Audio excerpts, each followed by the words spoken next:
The instrumental use of the history of slavery today also underlies the claim that slavery grew out of racism.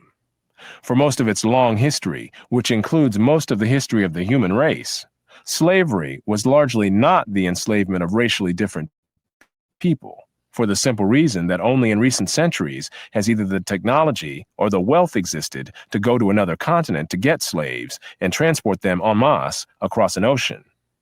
People were enslaved because they were vulnerable, not because of how they looked. The peoples of the Balkans were enslaved by fellow Europeans, as well as by the peoples of the Middle East, for at least 6 centuries before the first African was brought to the Western Hemisphere.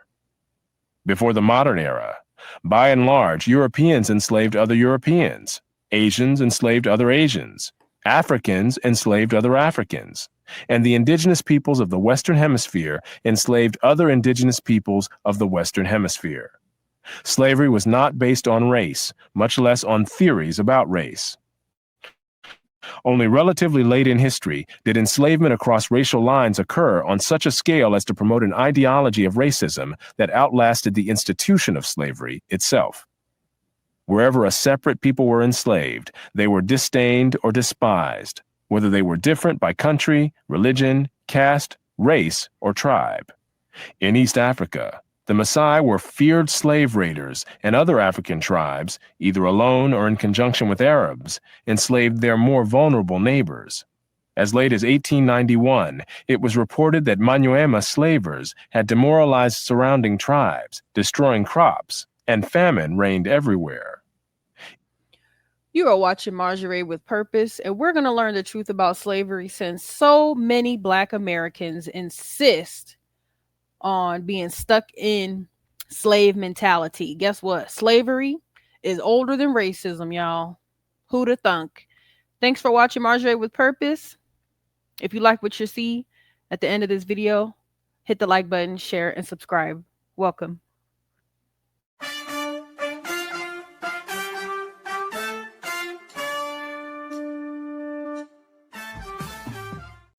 I'm going to be just playing a good chunk of it. I'm going to let a lot of it play, and then I'm going to be share very brief thoughts. So just stay till the end if you want to hear my thoughts about it at the very end of the clip.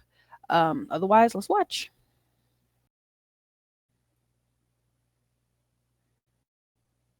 Even in the early 20th century, Abyssinians were still raiding other Africans and carrying off slaves. It was 1922 before the British had gained sufficient control in Tanganyika to stamp out slavery there. Arabs were the leading slave raiders in East Africa, ranging over an area larger than all of Europe.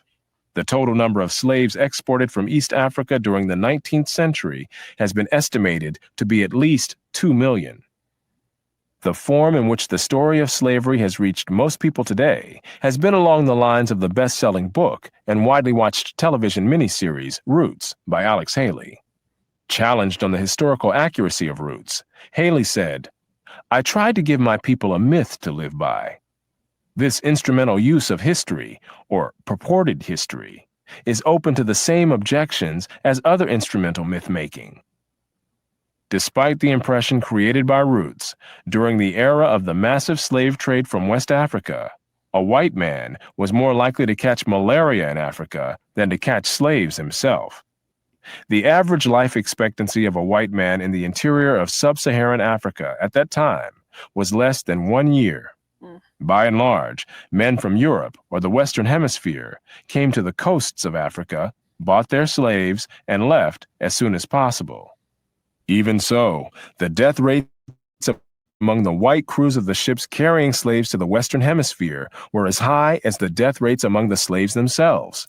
It was only much later, after quinine and other medical measures enabled Europeans to survive where there were tropical diseases, was it possible for them to invade Africa in force and establish empires there. But by then... So, white people, Europeans, after collecting the slaves that were sold to them by other Africans, let's just be clear of that. When they brought them to the United States, to the Americas, as they called it in those days, that's when racism became more prevalent. But race was not um, a precursor to slavery. No, slavery looks like it was people enslaved their own people first before it became a racial issue. People enslaved their own people, whether for classism, whatever, he said, like you said, for because they were vulnerable groups of people, not so much because of their race. How fascinating. And the Atlantic slave trade had already been ended. During the era of that trade, Africa was largely ruled by Africans, who established the conditions under which slave sales took place. The crew of a slave ship was in no position to defy African rulers and their armies by going out across the land and capturing people willy-nilly. The stronger African peoples captured and enslaved the weaker peoples. The same pattern found over the centuries in Europe, Asia, the Western Hemisphere, and Polynesia.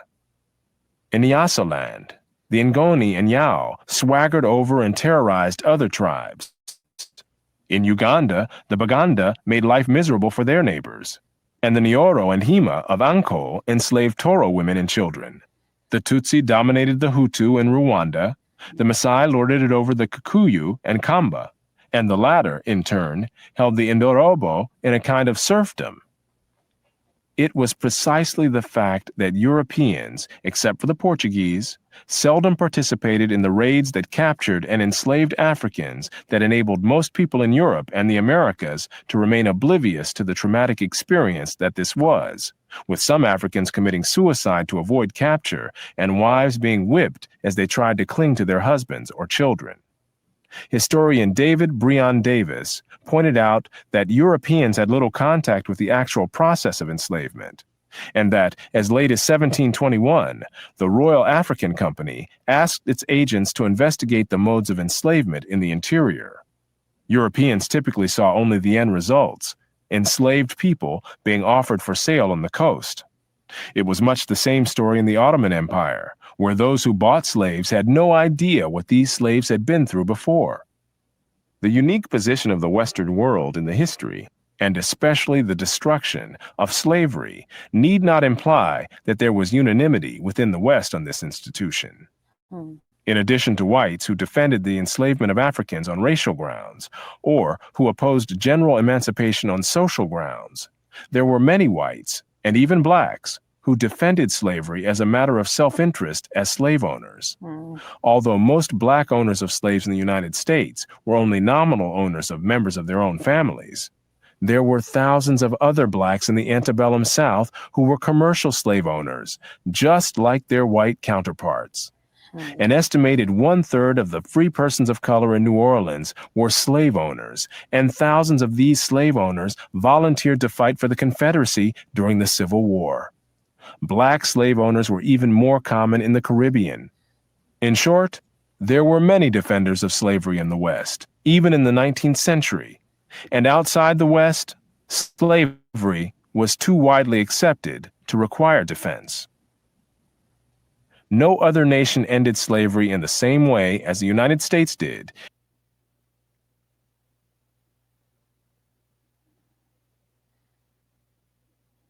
The antebellum South, who were commercial slave owners, just like their white counterparts. An estimated 1/3 of the free persons of color in New Orleans were slave owners, and thousands of these slave owners volunteered to fight for the Confederacy during the Civil War. Black slave owners were even more common in the Caribbean. In short, there were many defenders of slavery in the West, even in the 19th century. And outside the West, slavery was too widely accepted to require defense. No other nation ended slavery in the same way as the United States did, and few ended it after so short a struggle, as history is measured. How and why did slavery end in most of the world? There were two major processes. Over the centuries, as more and more territories around the world consolidated into nation-states with their own armies and navies, raiding those territories to capture and enslave the people who lived within them became more hazardous in itself, and also risked military retaliation against the countries from which the raiders came. Thus, more and more peoples became off-limits to slave raiders over time. Put differently, the areas which remained subject to slave raiding over the centuries were primarily those where the people lived in smaller or weaker societies. Such societies continued to exist where it was difficult, for geographic or other reasons, to consolidate large areas under one government. This was true of the Balkans, the backwaters of Asia, and much of sub-Saharan Africa. By the early modern era, sub-Saharan Africa, with its numerous and severe geographic handicaps, was one of the last remaining areas from which vast numbers of people could be enslaved. So, the gist of that, America ended slavery. Even though so many Black Americans insist on continuing to be victims and want reparations, and guess what? If we're going to ask for reparations, it's gonna have to be from Africa, because they're essentially the ones that sold our ancestors to the Europeans that brought us over here. It was a trade. And the Balkans, I wanted to see what that meant, who they were. The Balkans, corresponding partially with the Balkan Peninsula, is a geographical area in southeastern Europe with various geographical historical definitions. People of Bulgaria, Bosnia, Croatia. Oh, okay. But the gist of that is slavery has always been, people want to get upset about slavery being in the Bible. Think you more righteous than God? I don't know. Tell me what you think about slavery in the Bible, what you think about slavery in the past. None of us today alive have ever been slaves, so I don't understand what all of the fuss is about among us. But let me know what you think. Hit the like button, share, subscribe. Thanks for watching this with me, and I hope this was a blessing to you. Until next time.